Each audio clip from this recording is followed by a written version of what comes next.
To all the girls who think you're fat because you're not a size 0, you're the beautiful one. It's society who's ugly. This was said by Marilyn Monroe. Due to society promoting a pretty face, perfect hair and skin, expensive clothes, and a perfect body, girls feel that they are held to certain ridiculous standards, and when they're not able to meet these standards, they do not feel beautiful. And when they don't feel beautiful, some resort to anorexia and bulimia. Future says that anorexia is the 3rd most common long-term illness in teens. This is mainly because American media likes to focus solely on a physical appearance that cannot be achieved by the majority of girls in this world. Since they're unable, they resort to these eating disorders. On ndsu.edu, I read that 5 to 10% of girls or anorexics die within 10 years of onset, and 18 to 20% die within 20 years, and only 50% report ever being cured. It's sad that so many girls resort to this, even though it's destroying their bodies.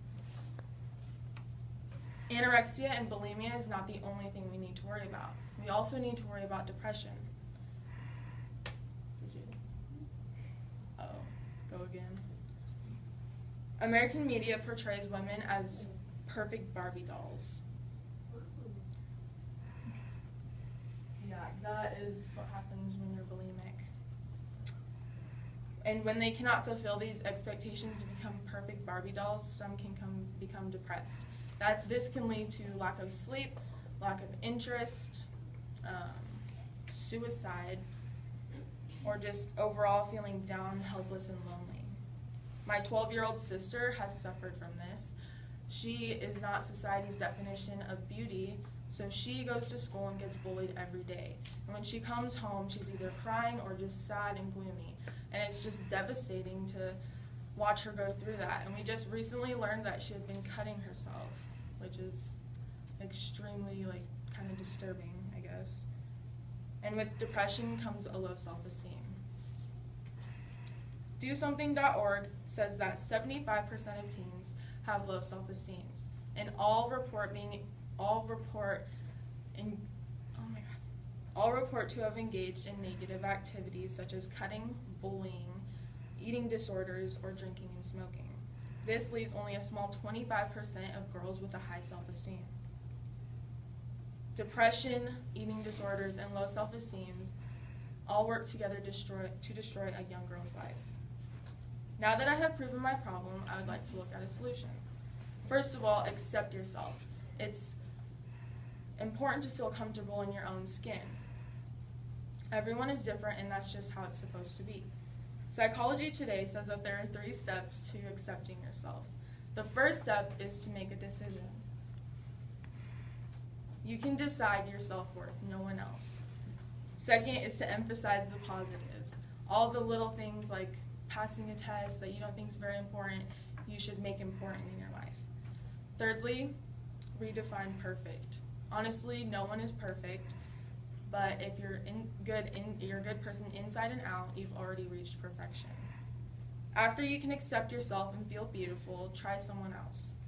You can compliment them, or tell someone, you can go home, tell your mom or your little sister how much you appreciate them and how important they are in your life. We started doing this with my little sister, and we've definitely noticed an improvement in her confidence.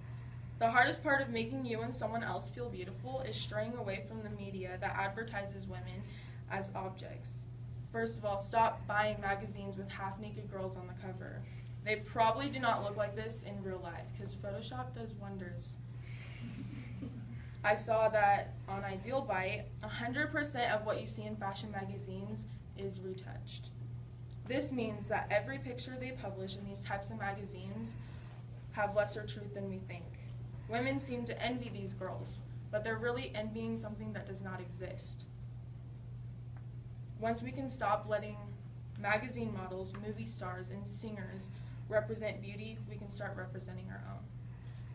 It's unfortunate that our society had a part in helping the youth of America starve themselves, become depressed, or have a low self-esteem.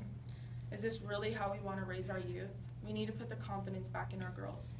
I would like to conclude with a quote said by Ellen DeGeneres. To me, beauty is about being comfortable in your own skin. It's about knowing and accepting who you are. Thank you.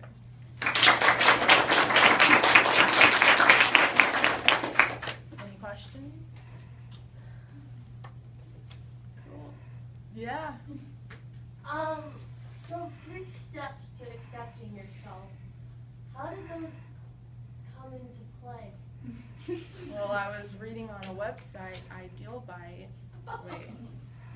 Yeah, I was reading on a website and I just came across them. That's how they came into play. Yeah. In your life personally, how have you personally overcome or dealt with your own personal self-esteem issues, as everybody does? What are some things that you've done to give yourself a positive self-view? Well, just like Ideal Bite said, you can redefine perfect. Because I've always looked at the magazines and saw that, like, oh, I want to look like those girls, you know, but no one can. It's almost impossible to try and be perfect like that. Anyone else? Brandy, I know you're thinking about something. Thank you.